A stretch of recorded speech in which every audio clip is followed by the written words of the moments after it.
Welcome to Work the Left Side. I'm hyper hyped to announce tonight's guest. I'm joined by the awesomeness that is the one, the only Mr. Remus Caine. Sir, how are we doing? Are you good? I'm very well. I'm good. Just had a very long day on jury service, which was fun, but can't say anything more than that. No. And if the person's found guilty, just give them a slam, give them a DDT, bosh, that's the punishment. But dude, that is, that I can only imagine sort of just being a long day, just kind of sat down, just being like, yep. But obviously you're here now, so we'll try and have a laugh, cheer the spirits back up after a slow, methodical day of just listening. It must be really bad though, for obviously for people in general, but like for wrestlers, you guys, you're just used to the action, used to getting up, running around, doing stuff. Just the counter opposite, isn't it? Just being sat there. So yeah. The most interesting thing I did was a Disney puzzle that somebody had brought in. Well, that's the most interesting thing. And I got into that for a good hour or so whilst I was waiting. That's like the highlight of today. Dude, that's not a bad thing. I'm curious now though. Was it a word search? Was it a crossword? Was it a spot the difference? Was it name the characters from what film? It was a Disney orchestra puzzle. I think it was 2,000 pieces. So it's quite a big one. Wow, so like a proper jigsaw stuff thing. Oh yeah, I think somebody brought it in at the beginning of the week, and they've only just managed to get halfway into it, I think. So it's I think everybody just keeps coming over and doing different bits of it. That's awesome. It's pretty cool. But yes. Sounds like a productive day to me, to be fair. So I'll take that. But yeah, obviously everybody who's watching, I presume they're going to be watching because they're like, haha, we know Mr. Remus Caine. This guy's awesome. Let's listen to what he's got to say. Personally speaking, obviously, I've seen you in action at Blackheart, I've seen you in action at UKW. Obviously, Blackheart, I will always shout out whenever I get a chance to. Amazing promotion, great people, great shows. Last time I saw you at Blackheart, you was kind of like you turned. You're not the bad guy anymore. You're trying to embrace the goodness. You're trying to turn the heel. Well, you're trying to turn, from heel to face. Go to the good side as it is. Obviously at UKW, you're still, just being you and just whacking people in the face and dropping them on the heads in a gnarly fashion as opposed to a nice fashion.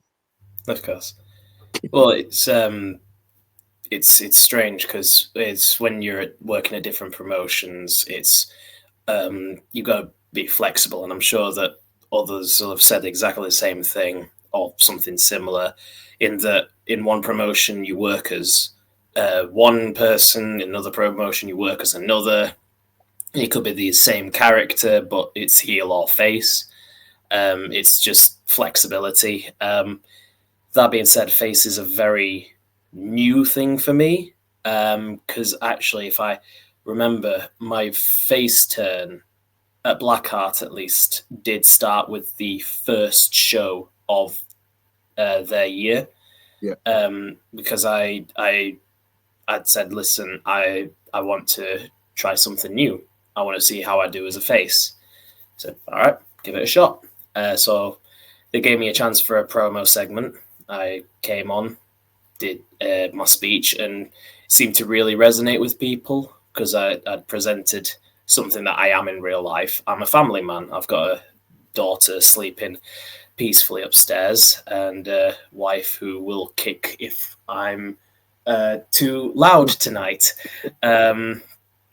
But yeah, and I remember because at the end of that promo, I was interrupted by Luca Brigante and Aidan, two very, very good wrestlers. And I was joined by Ian Creed in what became an impromptu tag match later on in the night.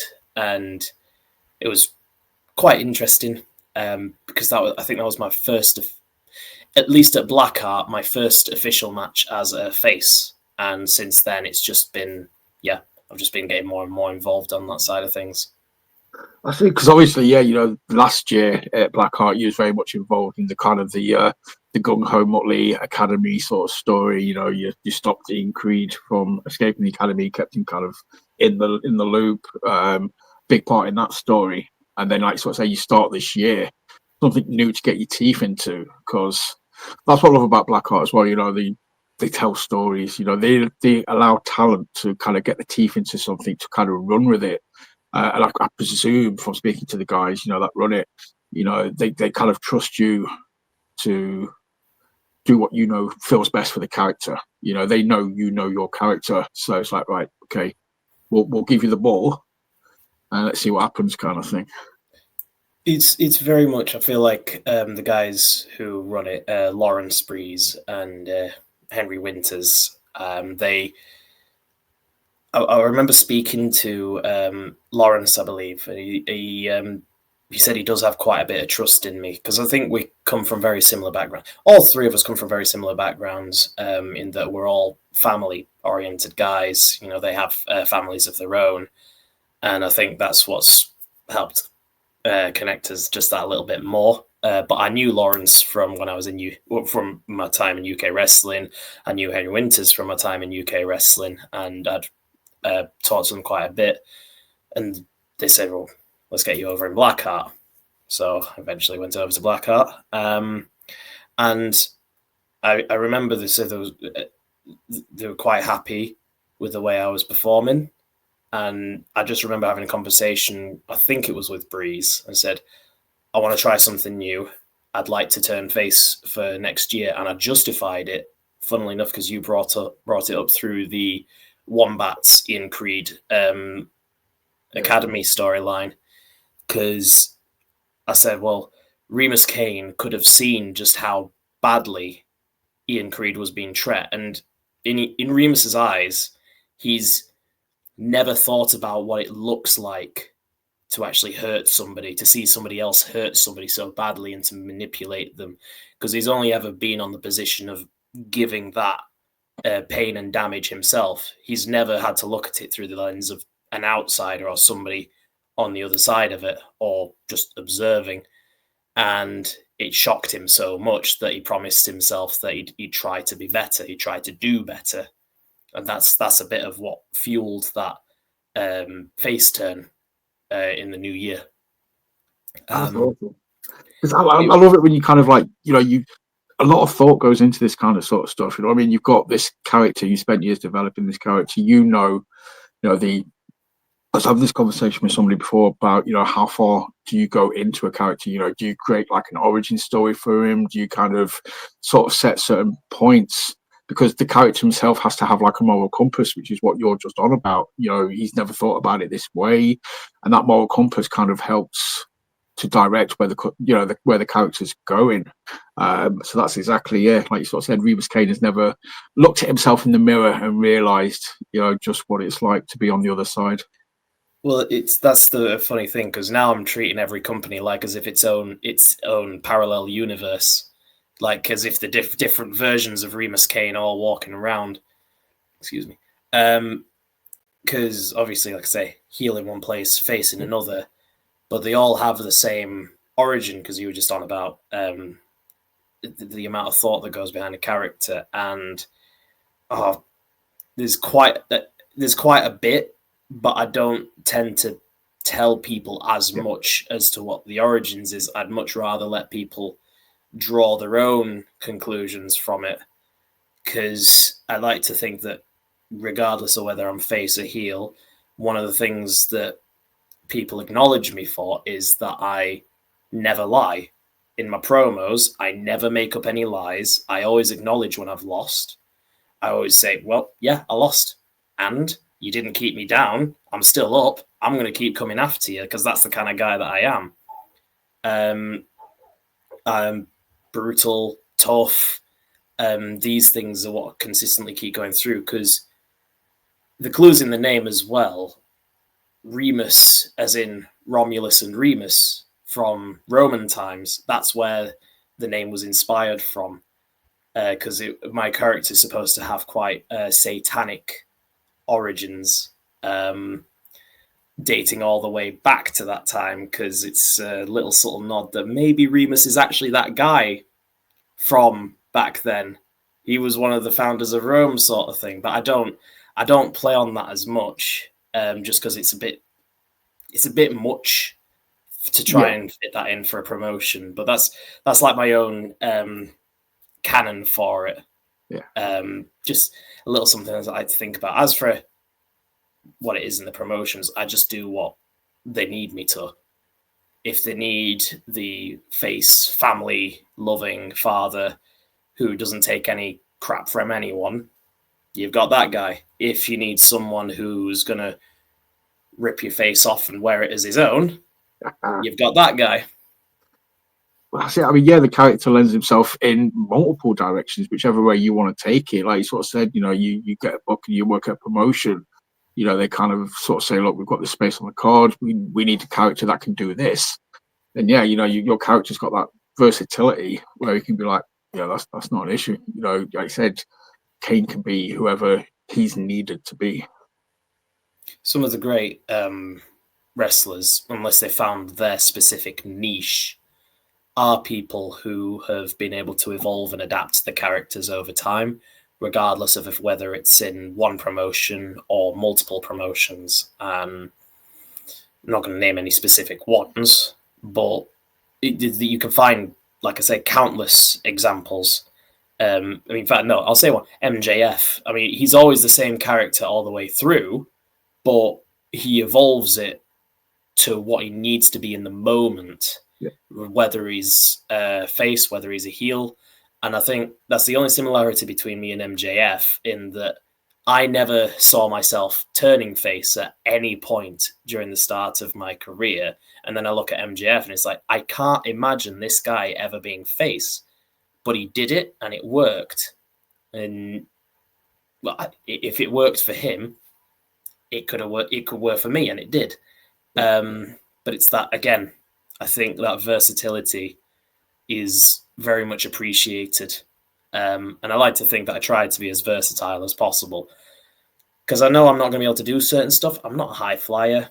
I can certainly throw myself off the top rope, but that's not what I am. I like to try and tell a story in the ring. I like to try and use character work. I try to be as brutal or as tenacious as the character needs to be in that moment. But ultimately, again, versatility. All talking about character, obviously I'm going to use that highlight reel thing that I did to hype up, you know, the upcoming episode. I'm using that as the intro for this episode. So hopefully people will have watched this, you know, by the time they got to that point. And there's a bit in it where you kind of just set up and you just kind of got your hands in your head and you kind of slapping your head like that. And you just, you know, you can kind of just see that you just scream and it's just like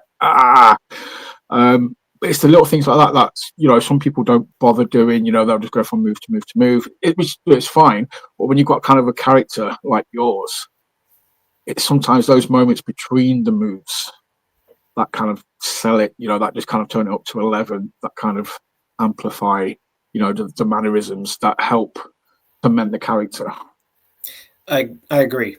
Actually, I have a brilliant example, and this was from UK Wrestling, literally last week. On Friday Night Showdown, I was up against young Horace for a spot in the tournament for the Dream Ticket match. And in the crowd, they absolutely hate me over there. And they always call me a goth wannabe. They're always shouting at me. I mean, you'll have seen it as well. Is it just they're pretty brutal with me, and I love every moment. But when I returned against Tommy Dillon, my second match was against young Horace, and I was trying to be nice to him because I can do some pretty mean chops. So I did a chop. I was pretty, you know, I wasn't too hard, but I just tried to be nice with him, but make it look good. But then the crowd, and three in particular, and I know they know who they are if they ever watched this, and I know who they are. They started saying it was too weak.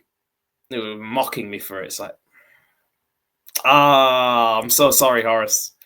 So I gave two more, and I was shouting at them, and I was giving them the evils the entire time. Fast forward to this match, and they're in the crowd again, and I'm up against Horace, and I'm going to give him chops. So I thought, you know what? I'm going to make this moment all about them for now, because I know for a fact that if I don't do this right, they will be on me again. But I'm going to get them first. So it's, oh, I think you said my chops were weak last time. Let's give him that, eh? Oh, you want another one? Yeah, because my chops are so weak. There you go. Have another one. And just the looks on their faces. But if you can elicit a response, regardless of whether it's a boo or a cheer, mocking, you're doing the job you're supposed to. And going back to when you're saying about those little interactions, it just helps build on that story. It helps build the character, because when you see me doing that, you say, is this guy all right in the head? Is he fine? No normal person does that. No normal person decides to bite somebody on the head. No normal person does half the things that Remus does in the ring when I'm being the absolute shit heel I can be. It's just all those little things that I think help elevate any wrestler or any character. Because I know some people like the going 100 miles an hour, move, shine, heat. That's not everyone's style. And I like to think that my spot is to bring something that slows it down to a more methodical pace. Sort of Randy Orton-esque. Yeah. I mean, I don't compare myself to him, but I like to think that that's how I try to conduct myself in the ring. Go fast when you need to go fast for that good high moment, that good shine, but bring it down, make them appreciate those moments, and spend that time with the audience as well, because they will appreciate it as well. They'll feel like they're properly a part of it at that point. Dude, that is it. That is, I was obviously speaking, from this side of the curtain as a fan. Yes, that rings so true. That is just on point. And like I sort of said, keep slowing it stuff down though. I've heard it said a few times now on episodes, where, because it's obviously, people sort of said it's so hard to judge time. When you're in that ring, when you're doing what you're doing, everything seems to be going 100 miles an hour. You just need to be able to kind of, I think, again, I've quoted it before, Sam Bailey sort of saying like, if you think you're going too fast, slow down. If you think you're going too slow, go slower. It just gives you that time to make things count. And like I said, interact with the fans. Let the fans acknowledge what you've done. If there's a commentary team, let the commentators sell what you've done. Yeah, and in terms of setting the pace of the match, there's actually, I think, an unsung hero in all of this that I think doesn't get as much credit as they deserve. I'm going to speak about the referees, because the referees do not just the job of being there for when the person taps out, passes out, or gets pinned and raising the arms and enforcing the rules. They are also timekeepers as well. Yeah. I know at UK Wrestling, they have earpieces in and they get told how long's left of the match. If they don't, like Neil Ayrton, one of my favourite refs that I ever work with, he always writes down how long every match is, what the finish is going to be, and if there's anything that he needs to be aware of beforehand, if there's any distraction spots, if there's going to be any shenanigans, if he needs to face a certain way or he needs to be a bit more generous with the count, he will write it all down and he will memorize it all.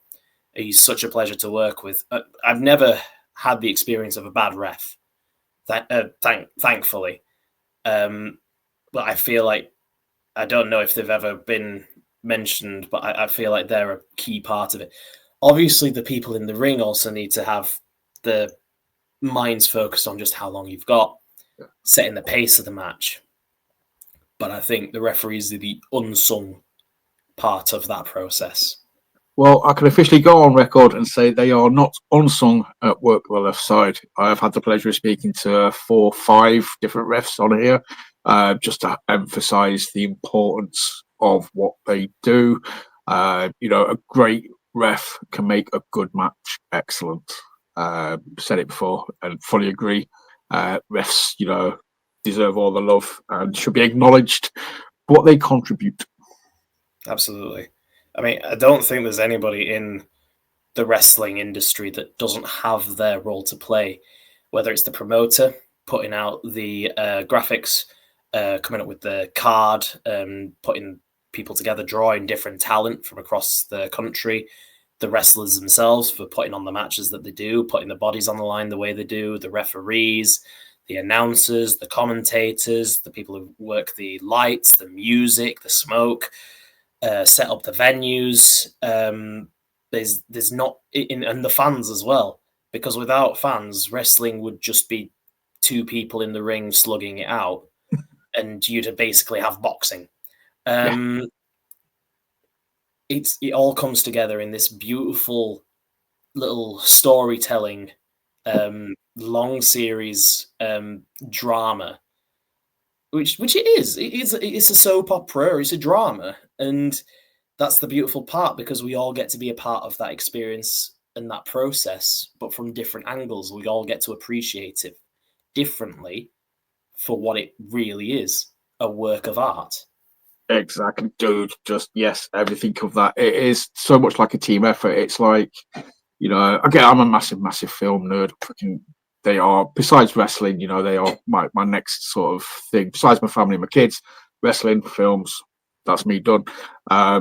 But a great film. It's not just one actor that does it. It's not just the director. Like I said, it's the actors, all of the actors working together. It's the director, it's the producers, it's the guys who do the soundtrack. Because again, same as with the referees. A good film can become a great film when you put music on it, when you emphasize the mood with music and stuff. So any kind of form of entertainment, any kind of form of media, when you've got everybody working together for that one common goal, dude, it's just, it's next level. You can find that across many different professions and sectors, but I think it's none so more apparent than in the world of professional wrestling. I think that's one of the many reasons why I love it, and I'm sure it's the same with a lot of other people out there. I mean, pro wrestling for me has changed my life so fundamentally. I don't see myself in a world where I don't do it, even if I don't become a household name, which, I want to because it's such a big part of my life. But even if I don't, I'm glad that I get to be a part of this, even if it's just a small little imprint compared to all the other giants and all the other names out there. I'm glad that there's a little spot that has my name on it, and that's mine, and nobody can take that away from me. And same with everyone else, they have theirs, and nobody can take that away from them. Dude, I run the risk of repeating myself here, but I said it when I was talking to Matty Carter from Pursuit last week, where he's all about it, the wrestling journey, how it should be fun, how you should enjoy it. And obviously, you set these goals, you want to do this, that, and the other, but never lose sight that, you're on this journey, you're climbing this ladder. It's one ladder, and it's like huge, it's millions of steps, but it's one ladder. And there's different people at different points on this ladder, depending on where you are. But, you've got guys like, Adam Cole, freaking Brian Daniels, any MJF even kind of thing, obviously higher up on the ladder, but it's the same ladder. You're all taking the same journey. You're all doing the same thing. You're all doing what you love and getting, doing it through passion. And it is just one ladder, and you're just all happen to be on different parts of the ladder. Yeah. And the only direction really you can go is up, because once you're on that ladder, you just keep climbing. You keep climbing and you keep climbing. Doesn't matter if it's 1, 2, 100, 1,000 steps. Every step that you take on that ladder does get you to where you need to be or where you want to be. Whether it's, I keep working with Blackheart UK Wrestling and the other promotions at the moment, whether I get myself into Nebula, True Grit, or hell, one day I managed to get into NXT, or I find myself on Dynamite, or I go over to New Japan, because for some reason I have a really stupid obsession where, hey, if you guys are all right with me hitting you, I'm all right with you hitting me. As long as you keep climbing that ladder and you keep going, you don't stop, you can get to where you want to be. And I think that's just a life lesson for anybody, regardless of where they're at. Just keep going. Keep going. Keep one foot in front of the other, and you will continuously keep moving forward. You know, at different paces. You might slip down a couple of steps at some point, but that's okay. You know, you'll climb back up again. It works on for everything. You know, but I like the whole wrestling metaphor side of it. It's just I like the idea of everybody being on that one ladder. You just all kind of at different parts of the journey, basically. And it's just like but it's still that one ladder. You're all still doing the one same thing that you all love. Kind of segues into the generic question. Then we're talking about wrestling, and obviously, how fundamentally, how important it's been to you. Let's rewind. What made you take those steps through the training room doors in the first place? What made you want to be a wrestler? What made you think you could do it? And how was it finding somewhere to go? And well, so what made me aware of wrestling in the first place was thanks to total non-stop action wrestling and watching for the first time ever the X Division.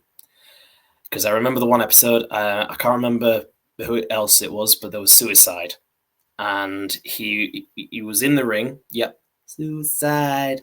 And I remember seeing Bully Ray and some other wrestlers coming out, and the commentary team made mention that they absolutely hated the X Division. They were beating down on Suicide afterwards. And I kept watching, and it was like, this is really cool.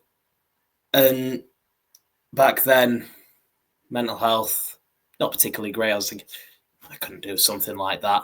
That's not me. But I was a lot younger then as well.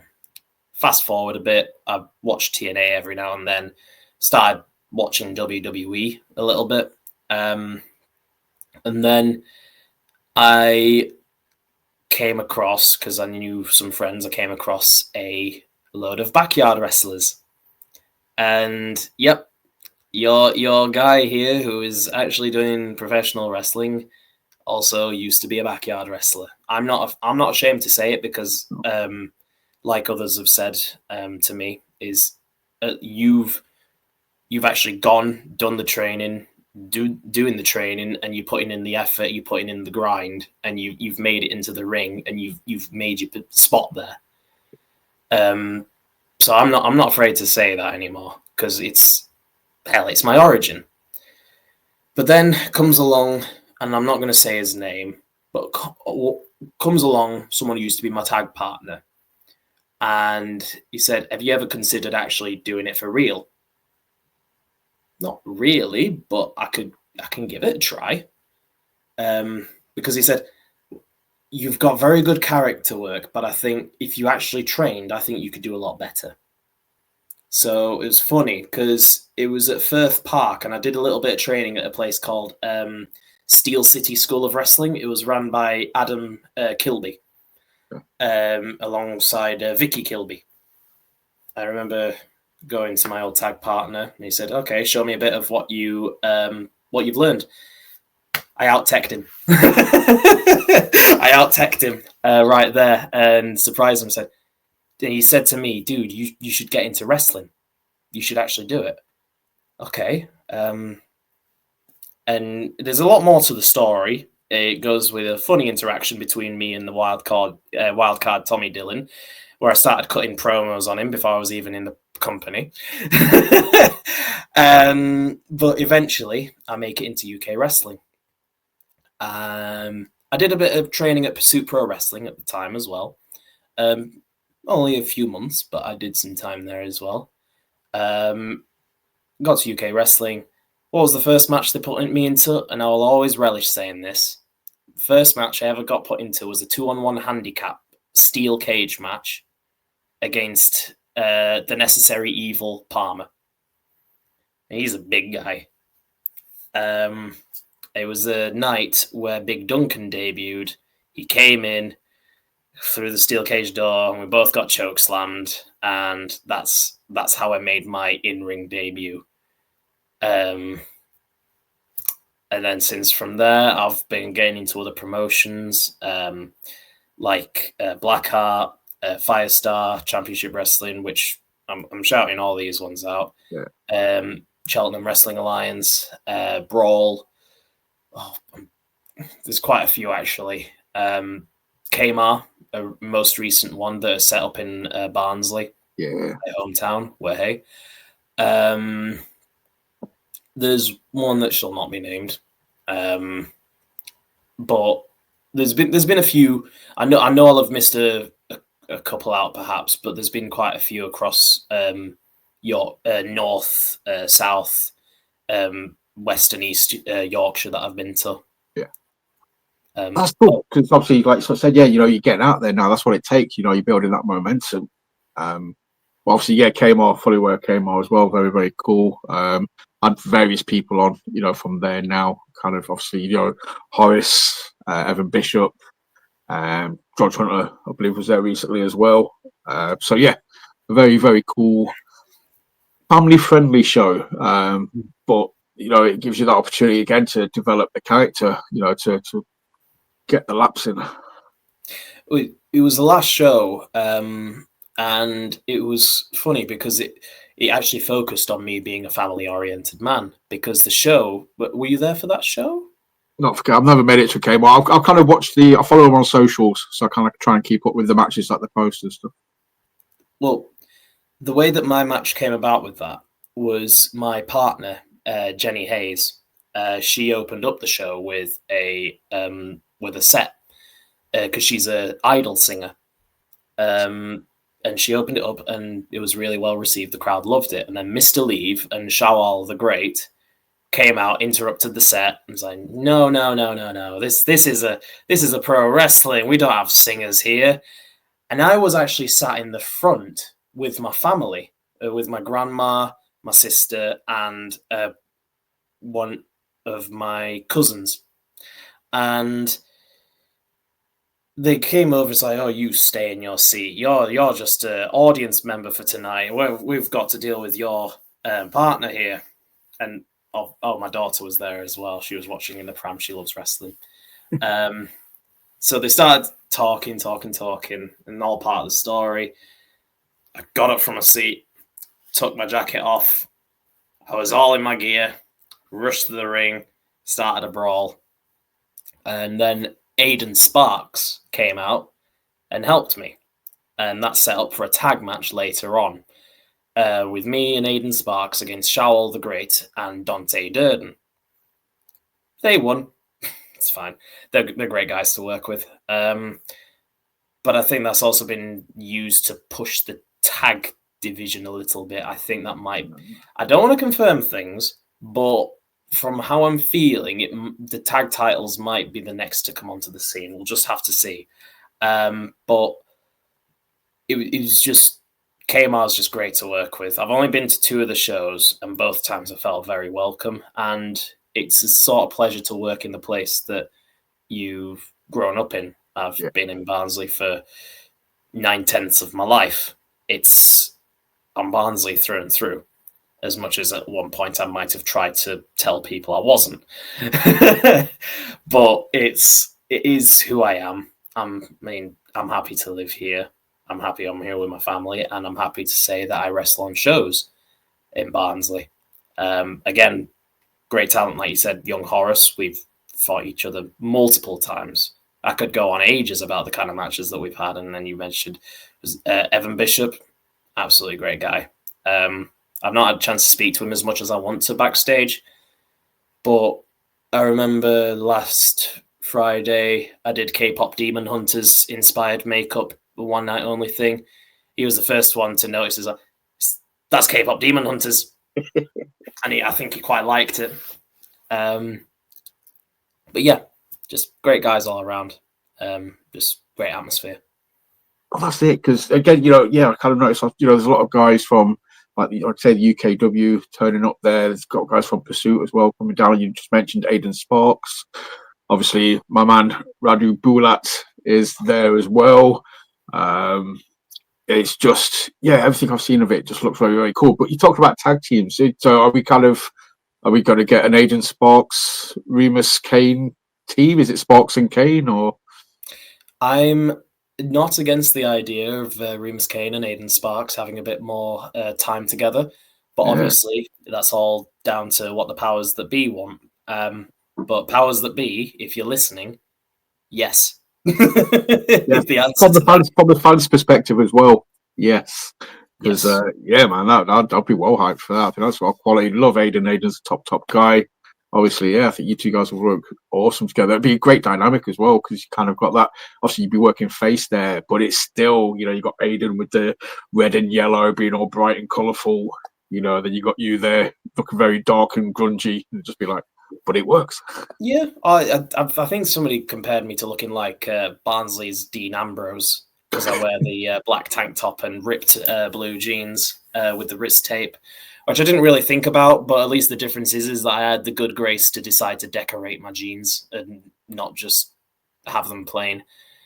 Not a bad comparison, though, dude. Take it. I'll take that easily. I'll take that. At least WWE Dean Ambrose. I'll take that. But I guess you could say that the pairing of Remus Caine and Aidan Sparx is, and I know you love it when I say it, fire. Fire.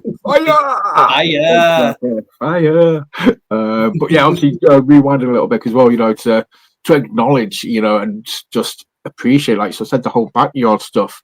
Yeah, nothing to be embarrassed by. I've just spoken to Nick Daniels on here. He's like self-confessed. He started with the backyard stuff. He sent me footage of him versus Will Ospreay on some crash mats, in a school gym kind of thing, and like saying they were doing it in like backyards on grass and stuff like that. Obviously, you want to go higher up. You got Mick Foley jumping off garage doors. You've got the Young Bucks making a ring in their back garden. It's very common, and it's like, as long as you understand, it's a place to start. But like you sort of said, you know well enough to know, right, okay, I need to go get trained now. I need to work safe.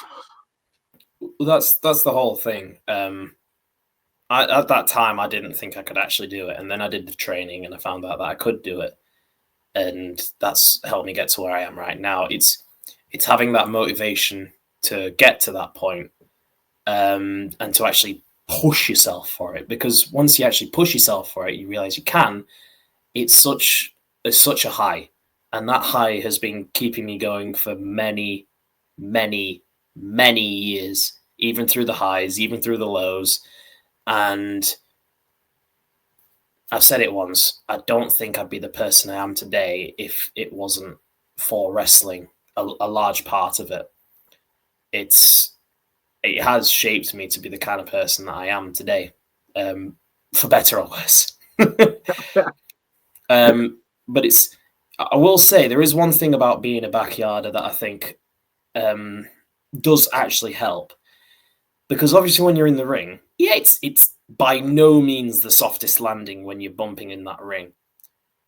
But try removing that ring, and now you're bumping on like school mats, or the floor, or mud, or concrete, and doing really stupid stuff with next to no protection. Now you've got somebody who's got a lot more safety comparatively. It's like, well, these are the kind of bumps I've done before. These are quite safe. I know my limits. Now you've got someone who's really determined, really focused, has the training, and will turn around to you and say, I am quite happy to do more dangerous spots if you need me to. I think that's a benefit of being a backyarder, because you do gain a certain toughness through it, a certain willingness to just go that little bit further than, and I'm not saying that's the case with everyone, but there's some people who probably wouldn't go as far in terms of how far they're willing to put the bodies through than somebody who's been in the backyard. And I don't say that as a positive and negative on both sides, because it means that my body will probably give out a lot sooner further down the line, and they can keep wrestling for a lot longer. But it also means that I have myself and others have the potential for some more memorable moments in matches, just because we're willing to do stupid stuff. You say that, it's just, but people's bodies are so different. I mean, like, again, using, established wrestlers as an example, Jeff Hardy should be the one that's walking around in a wheelchair, but Matt Hardy's the one who's walking around with, like, dodgy knees and funny legs. It makes no sense to me. Well, I can see why you'd say that, but at the same time, in terms of when they've been together, they've taken very similar bumps. But I do see what you mean as well, is that Jeff Hardy has done more of them, but Matt Hardy must have just been affected a bit more when he's done the exact same bumps, because they've made TLC matches as famous as they have, and I've watched the ones they've been involved with, and my God, even some of those bumps I absolutely cringe at, but in a good way, because it's those guys have a passion that not everyone going into the business may have. And Jeff was always the charismatic one, but Matt was always the more wrestling one. But they were both willing. But they were both willing to put the bodies through an extraordinary amount of punishment just to get over. And I think there's something quite commendable about that. Stupid, perhaps, but commendable. Oh, definitely. I mean, obviously, we meant to mention it before as well. Again, but the Hardys, another, two more backyarders. They had Omega, back in the day in South Carolina or wherever it was, with like Greg Helms and Shannon Moore and stuff. Those guys started off as backyarders, took it to the next level, kind of thing. But yeah, obviously Mick Foley. I'm slightly older. Obviously, my wrestling origins go back a little bit further. Mick Foley's the guy for me, always will be. He's in my top 5 ever.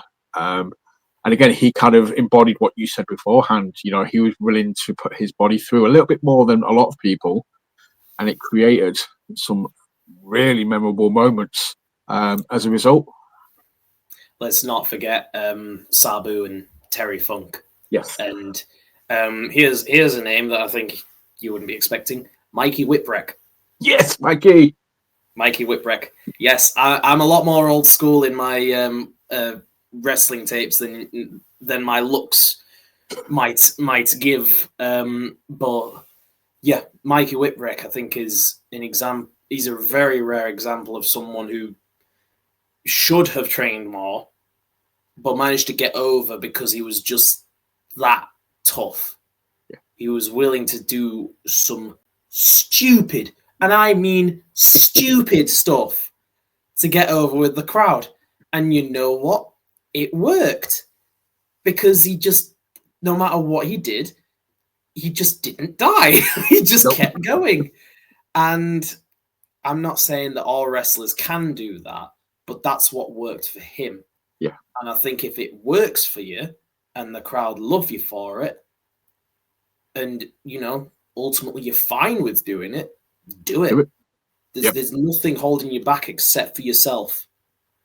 Exactly. It's like, see, it's just finding that niche. It's finding that lightning in a bottle. It's like I said, it's finding what connects with the audience, the fans. And then once you made that connection, dude, you can ride it, and they'll be behind you, or they'll boo you, or you'll elicit the reaction that you want because you have them. You've kind of got them in the palm of your hands, and they're going to react to what you do. But again, that's, to me, as a fan, trying to appreciate what you guys do, everything you put yourself through, physically and mentally, because it's not just taking the bumps, it's not learning the moves, it's not learning the foundations. It's being able to have that charisma. It's being able to make that connection with the fans, and knowing when you've got it and when to turn it up or not, to kind of just turn it down. Yeah, and unfortunately, what you can find as well, because you're on about people having charisma, people having learned the fundamentals and basics of wrestling, is that you can have this top-notch wrestler who can work as catch-as-can style matches, and they can do every move under the sun, every hold and lock under the sun, but they can't do a promo for shit. And then you have somebody who's charismatic, uber promos every time they come out, and they can captivate the audience with just every slight move and word, and then they wrestle actually like a backyarder in the ring. And that's the one thing, two of the most core things you have to have going into a ring. If you've got the talent and you've got the knowledge and you have that charisma and that look, you put them both together, congratulations. You are now a professional wrestler. Yeah. And your look will improve, your charisma will improve, your talent will improve. And that just keeps going on and on and on. Starting training, then finding your look, finding your theme, finding what style of wrestling suits you best, working on that style of wrestling, finding what works with the crowd, finding what doesn't work with the crowd, and then finding that actually that thing that didn't work with that crowd works with this crowd. What was it? There's stuff I do in some promotions that I don't do in other promotions, simply because one crowd might be a bit more wrestling oriented than another crowd. Blackheart is actually a perfect example, because overall they are not a wrestling crowd. They are a drama crowd. They love the stories. And you hook them on that story, congratulations. You now have faithful watchers who will come to every single one of your shows. I don't think I've ever been to a Blackheart show where it hasn't had its seats filled. And then over at UK Wrestling, that's more, they're a bit more of a wrestling oriented crowd. The people there, they know some stuff. Firestar, again, it's sort of a mix and mix at other places. You've got some people who are dedicated wrestling fans, some people who are just, oh, this is a new thing, let's have a watch. Or, oh, they've got some good stuff there. Wrestling's not my thing, but I like watching it.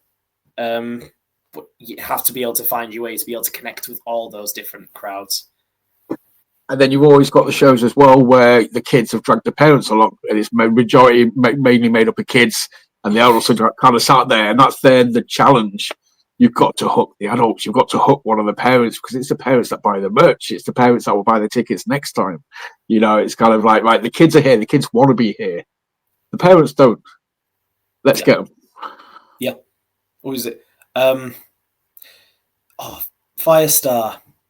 When Firestar Championship Wrestling, whether I was face, whether I was heel, I'd always, the best way to connect to a parent is actually through the kid. And I'll explain why.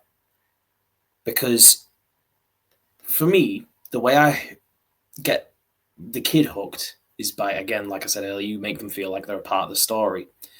But often with some of these shows, you get to go out during the interval and you get to interact with the crowd.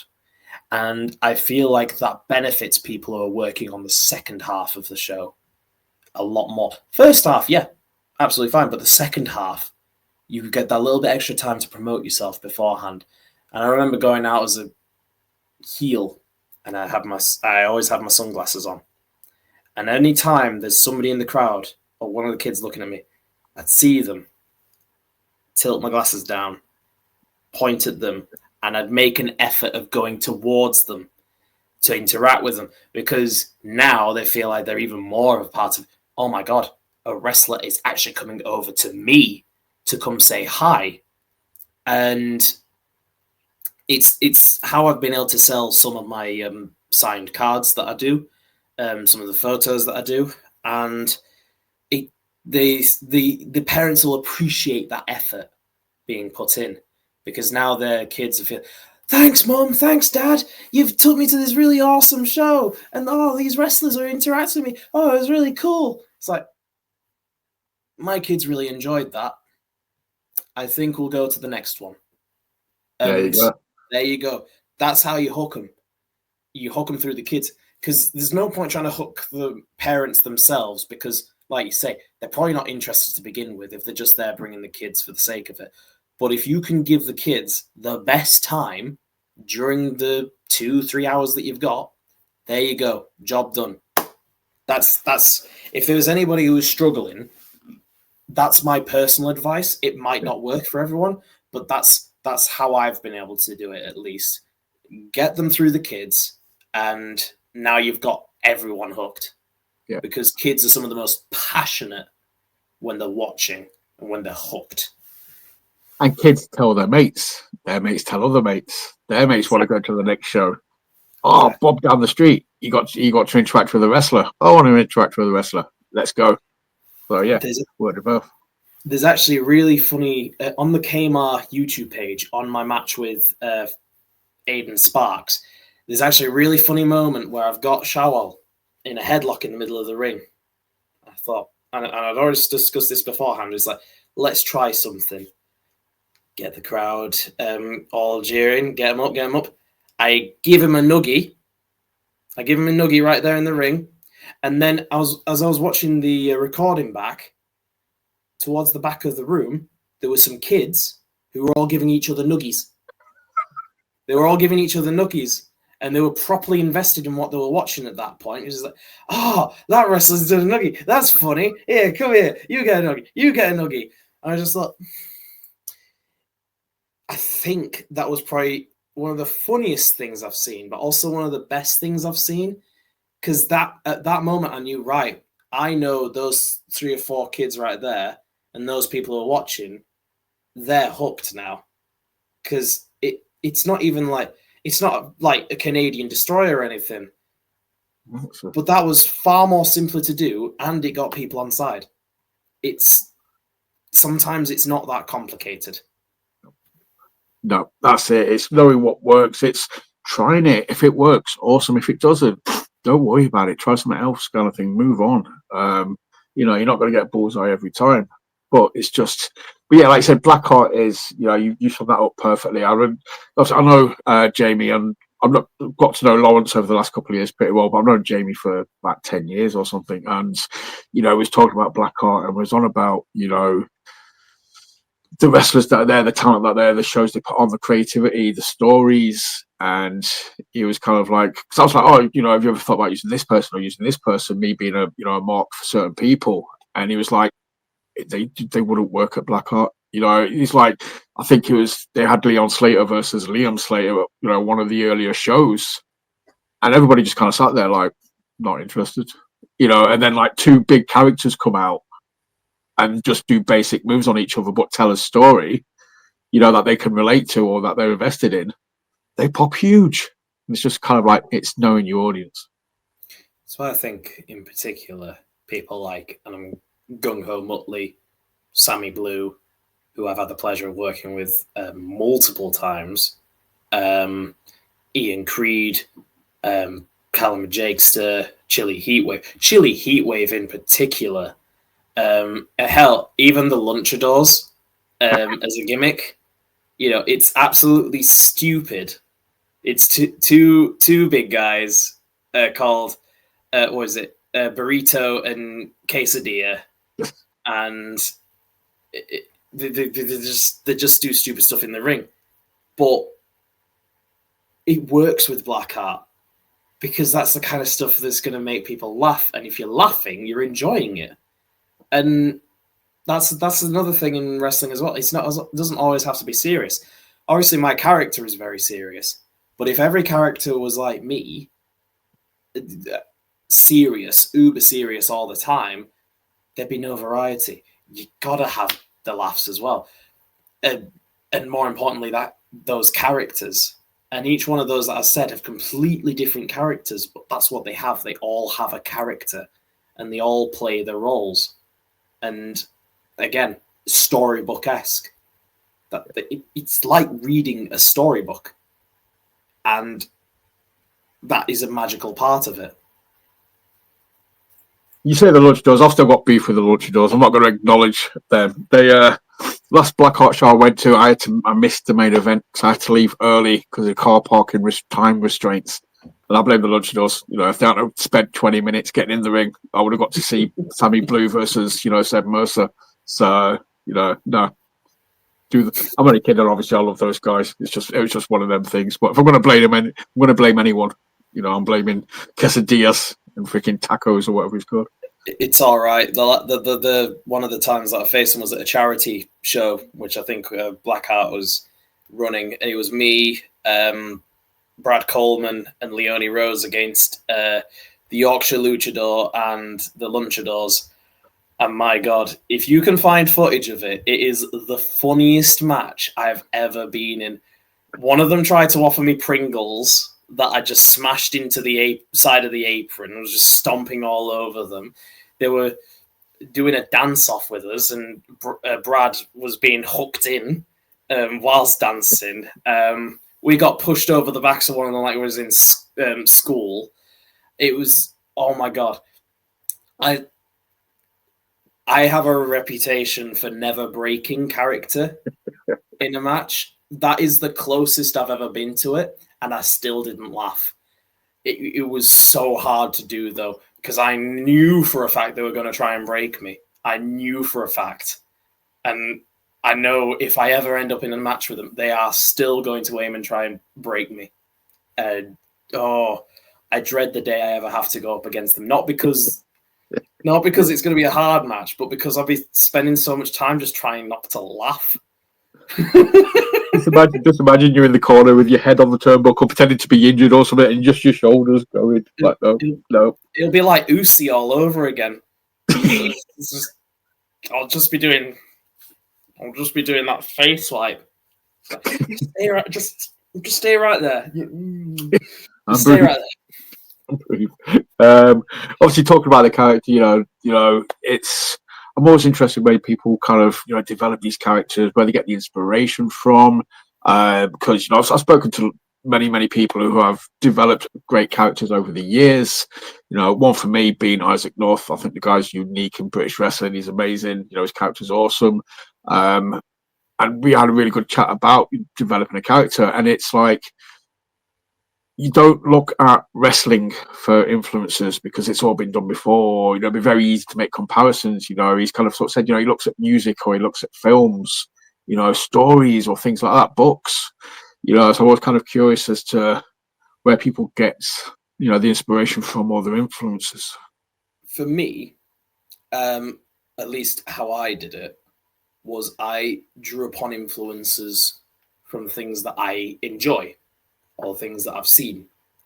And I, being the autistic little shit that I am a massive... I'm going to have to word this. Roman history fills up 10% of my brain. That's where, like I explained earlier, that's where Remus comes from. Yeah. Because I thought that's such a unique name, and I know for a fact, even if there is another wrestler out there called Remus, that'll be 1 in a million, because there will not be another wrestler called Remus. Caine, the way I spell it, it's a play on two things, because and I want to try and start reintroducing it a bit in my current iteration of heel Remus, but Remus has always been quite like a cult leader sort of individual, because some of the most scary individuals I've ever seen, like from the Temple of Doom for Indiana Jones, the cult leader, you watch that scene and he just has this aura about him, and those eyes, the eyes just being open, and the makeup that all of the cultists are wearing, and it stuck with me, and it still sticks with me to this day. And it perhaps, I think it played a role in how I created Remus Caine, because he's a cult leader with some seriously messed up paintings, the black veins and the scorched flesh, the black eyes, and that photo that you've got there with my eyes just peeking out, just how piercing they are. You look at them and it's like, even I look at them, it's like somebody's staring into your soul when you're looking at those eyes. And then the black is just monotone, meant to put as much emphasis on that color as possible. Obviously, sometimes I'll wear different color shirts, but it's all darker colors to not take away from the makeup that I'm using. But Caine, as I was saying, is actually from two things. The Caine part of it is from one of my favorite wrestlers at the time was Caine, as in WWE's Big Red Machine Caine, but also from the story of Cain and Abel from the Bible. Again, just that religious influence aspect. There was just these little things that if you dissect it, it's like, oh, okay, I can see where this comes from, where this comes from. It's all my favorite parts of media, history, wrestling, and even how I act in the ring. Yeah, cult leader, satanic, all that stuff, but also elements of my favorite wrestlers. The tenacity of Dean Ambrose, the cerebral nature of Randy Orton, to try and create something new with all these other ideas blended in. Because I get what they say, don't base your character off of a wrestler already, but I don't think there's anything wrong with being inspired by them either. Oh, God, no. I mean, at the end of the day, everybody at the core, everybody who wrestles is inspired by various wrestlers. So they're the ones that made you want to do it in the first place. So you couldn't fight that. That's going to be, involuntary. You're going to have those sorts of inspirations. And you got to watch wrestling still. Like you're going to see a move. I've heard it so many times, people find it hard to, it takes a really, really great match for you guys to be able to kind of switch off and not have a little notebook either in person or in your head kind of thing. It takes a lot to be able to switch off and not study matches when you're watching them. Because it's like I said, it's just second nature for you guys to pull inspiration from it or look at something and be like, okay, I don't want to do that directly, but I could put a twist on it. I could cane it up a bit. I could make that mine and work it a little bit different. So, but yeah, I love that Cain and Abel thing as well, because obviously I love the fact that, technically, Cain was the first murderer in history. If you go down that route kind of thing. If you buy into that mythology, if you go in that sort of, if you read the stories, he was like the first serial killer. Yeah, it's which then also leads into Remus was one of the first men of Rome. Cain was one of the first murderers in history. Yeah, there you go. Now you've got something quite interesting here. It's I like to think that that people have described me as a very creative individual at times, and I think it's because of these things. It's drawing these little things together that maybe not everyone would see and putting it into something new. Obviously, my problem is that sometimes I have too many ideas and I don't do anything with them, but I'm glad that out of all the ideas I've done, this one character that I've got into professional wrestling is one of the ideas that is out there now. And nobody can take it away short of deleting every single footage of me out there. But, it's still time. Like I said, there's different promotions. That's the great thing about British wrestling is, it is like the multiverse of, wrestling. You can be heel in one promotion, you can be face in one promotion, you could be a tweener in one, you could be in a tag team in another. You've got all these possibilities to mess with the character. If you wanted to try something different, you could be, it could be like Earth 1, Earth 626, Earth 798. Every promotion is different. You can always experiment. You can see what was. I'd love to see. You as part of a faction in a promotion. You as the cult leader. I mean, you kind of got these. I'm sort of seeing like Raven's flock or something, but with you at the head. Well, funny you should mention that, because it's something I'm actually angling to try and do, because I did have the beginnings of that at one point, because I had a faction called the Society, and it had some of the best guys I've ever known.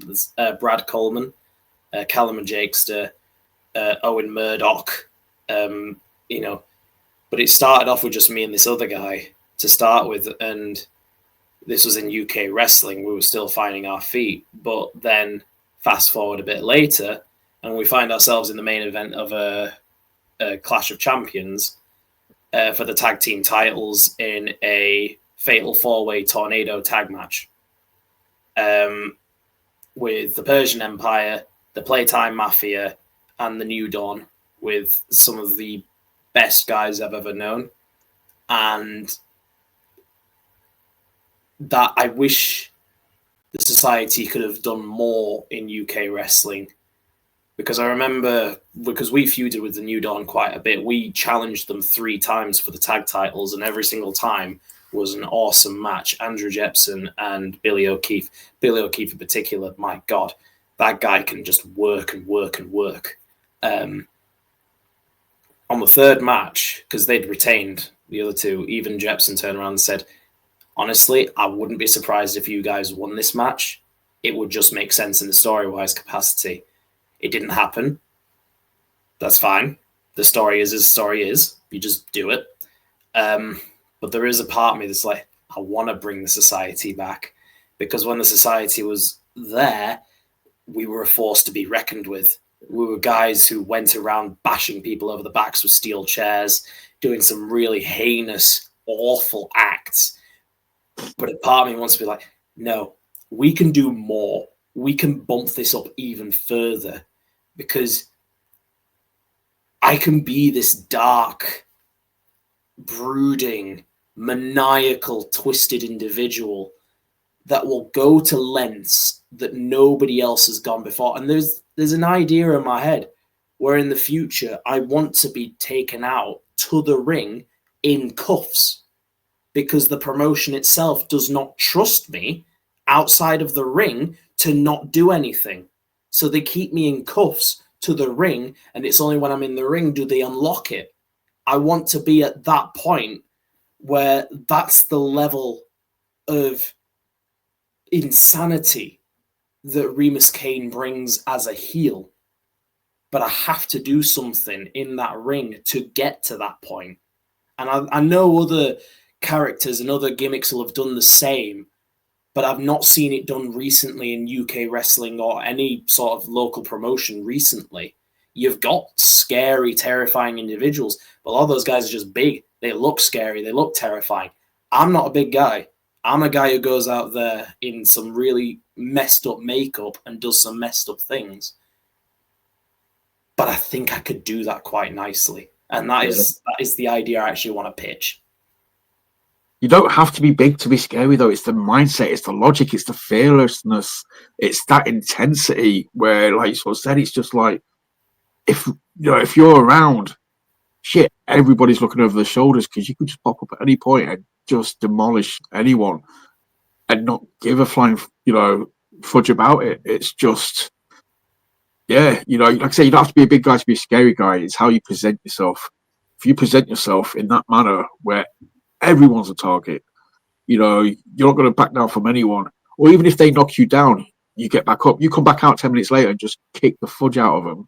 Yeah. Because you can. It's the way I actually imagine doing it for you. I'm going to use UK wrestling as an example because they have a commentary desk. What I was going to do after a match, whether it be to the wrestler or someone on the commentary desk, drag them out into the middle of the ring, beat down on them, and then do not just one concerto, not just 2 concertos, but 3 concertos, just properly. It might be hard to watch, but that's the point.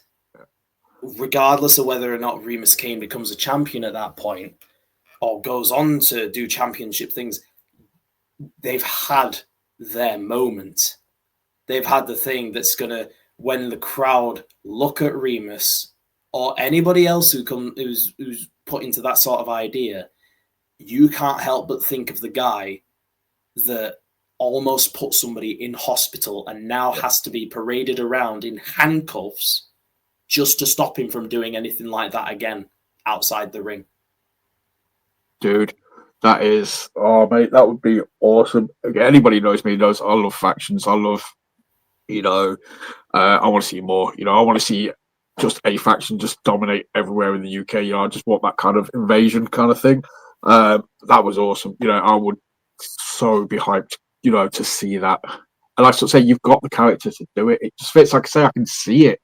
I can kind of see it developing. I can see it building up. I can kind of see you people drinking your Kool-Aid, getting in, joining the group, doing what you tell them to do, through fear or through intimidation or whatever it is, it just, it could work on so many levels. So really, really hoping, somebody kind of bites, somebody listens to you when you're talking about it, and we can do that.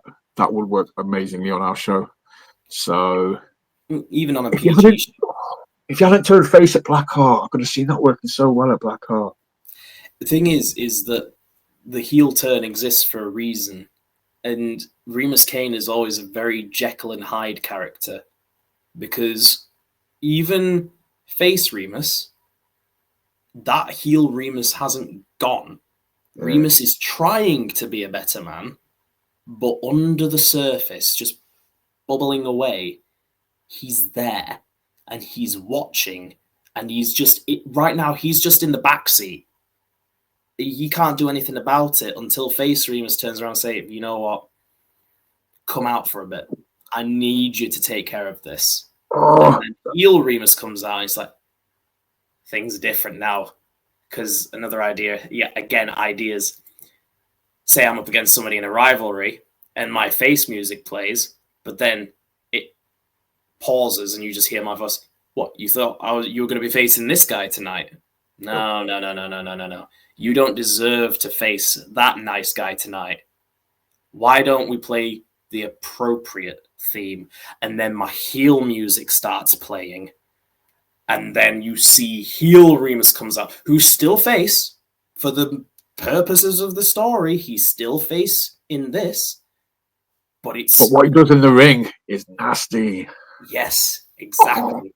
Because in this moment, heel Remus needs to take over to get the job done. Do you ever watch Dexter? Oh, look, I've just clocked the time. Sorry, mate. I said I'll keep you for about an hour, but we've literally just gone on to this now, and I'm just like, oh. But did you ever watch Dexter? Yes. Right. Did you ever read the books?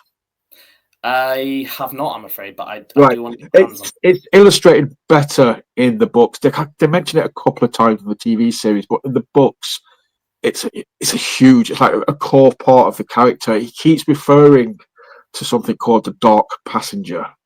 That's what pushes him to, kill the bad guys. That's his fix. He tries not to. He knows he shouldn't because of what he went through, the trauma he went through. It created this dark passenger in him, and that's what drives him to, kill people. That's what he has to feed to keep it quiet. Like I say, this TV show is amazing. I love the TV show, but the books are so much better because it emphasizes, it has that option to go into more detail about the dark passenger. And it's just, I could kind of see that, like you sort of said there, the good guy's not really going to cut it. I've got to let out the dark passenger. That's honestly, though, I can see the similarities in that. I didn't think about it at first, but hearing that and then actually thinking about it, because I've recently watching the Resurrection series, and they I think they expand on that a little bit more in when he's talking to the other serial killers as well. Right. But it's I definitely see what you're talking about there, and I didn't even think to make that comparison before. So I've even more inspiration right there. Dude, I'm gonna have to. Oh man, we've literally just got into this now. I could go for another hour just talking about, because again, so many sources of things you could talk about, you could pull influence from, you could use. It's just, dude, this is. To be fair though, we're going to end this, and I'm going to be overly hyped, and I'm just going to be watching everything you do, everywhere you do it, just to kind of see, if I can see this building, if I can see the seeds being planted. This has got me sort of hyped, for everything you're going to do, going forward now. Well, I have talked to Breeze about this idea, and he does know about it. I'm going to clip this and just bombard. I'm going to spam the crap out of him on Messenger and be like, look, dude, watch this. You watched it? Watch it again. Watch it again. We'll just have to see, won't we? We'll have to see where things go. But And I said we was going to sort of acknowledge. Well, just do a quick acknowledgement of NF, because I know we're both sort of fans. Both sort of said that it's very underappreciated.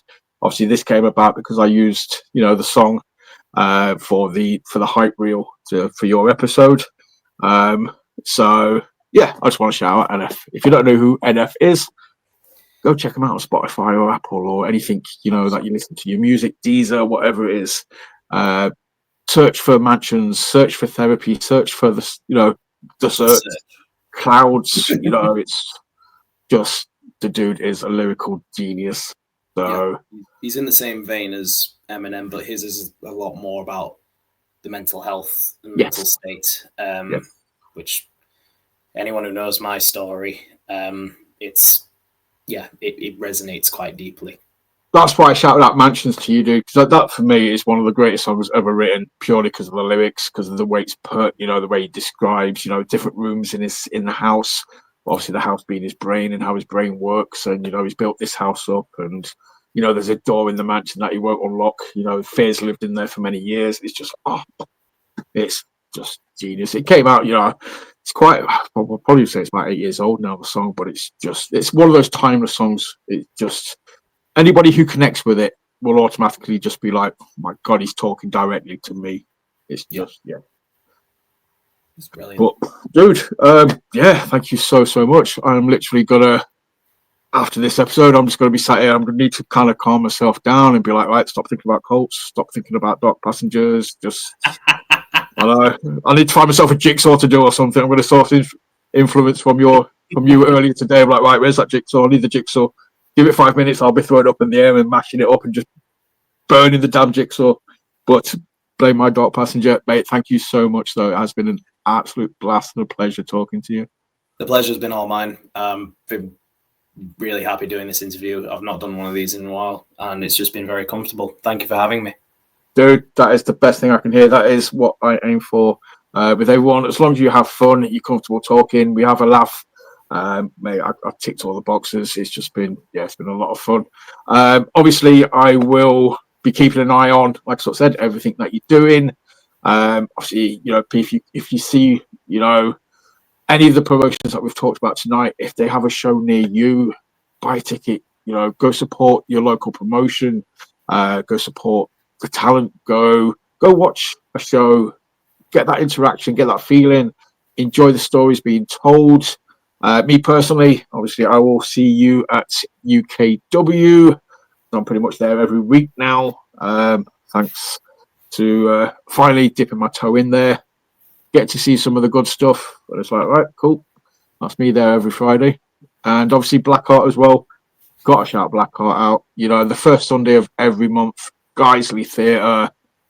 Awesome people, awesome talent, awesome stories. Go, enjoy. But yeah. There is one place I'll add. Keep an eye on Classic British Wrestling, because currently I am in the Classic British Wrestling Heavyweight Championship Tournament, and I've just recently made the finals. That finals is going to be up against one of my oldest opponents, someone I mentioned earlier, the wild card Tommy Dillon. Yes. That will either be at the end of this year or the beginning of next. So keep your eye out for that one, because I'm sure you'll want to see the resolution for that. Dude, of course, yep. Obviously, search all these places, on Instagram and Facebook. Keep an eye out on what shows they've got coming up. Any promotion worth its salt will advertise the crap out of upcoming shows. You're not going to miss it. And like I said, if you can buy a ticket, do you want to let people know where they can find you on Insta? Excellent. Yep. So I have socials all over the place. I've got a TikTok. I've got YouTube. I've got Facebook as well, all under Remus Caine. And I have to get my phone out every single time because I cannot for the life of me remember my Instagram name. But here we are. It's therealremuscaine.society. Keep up with me. Find me at KaMa, Classic British, Firestar, Blackheart, UK Wrestling, and hopefully more and more promotions as the years go on. But thank you for having me. Dude, no, mate, it's been an absolute pleasure. I loved every second of it. Like I said, it's killing me to stop it now, but I'm like, no, right, gotta stop. We'll even wanting more, as the saying goes. So we'll do a part 2 down the road, and we'll go dig deeper into stuff. But yeah, obviously everybody else, thank you for watching. hit like, subscribe, share, comment, all the generic stuff we ask you to do. Keep your eyes peeled as well for your future guest announcements. And yeah, thank you for watching. And remember, always work the left side. Goodbye.